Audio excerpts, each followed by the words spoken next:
Rusia terus melakukan kemajuan serangannya di Ukraina. Terkini, Rusia berhasil menghancurkan depot bahan bakar tentara Ukraina di wilayah Zaporizhia. Dikutip dari tes.com, pada Jumat 24 Maret, juru bicara Kementerian Pertahanan Rusia, Letnan Jenderal Igor Konashenkov, memberikan penjelasan.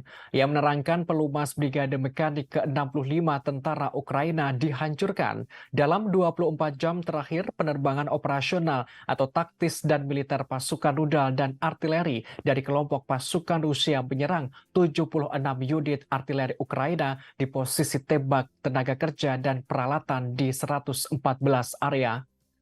Selain itu, pasukan Rusia menghancurkan sekitar 70 tentara Ukraina di daerah Kupiansk selama beberapa hari terakhir.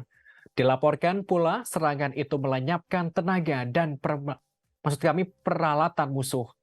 Total kerugian musuh berjumlah 70 personel Ukraina, sebuah kendaraan tentara infanteri, 2 truk pickup, peluncur roket ganda Grad, dan juga sistem artileri M777 buatan Amerika Serikat. Tak hanya itu, pasukan Rusia melenyapkan lebih dari 80 tentara Ukraina di daerah Krasny Liman dalam beberapa hari terakhir.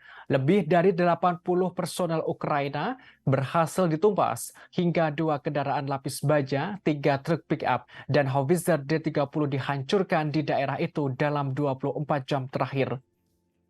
Sementara pasukan Rusia menghancurkan lebih dari 250 tentara Ukraina dalam gerak maju mereka di daerah Donetsk selama beberapa hari terakhir.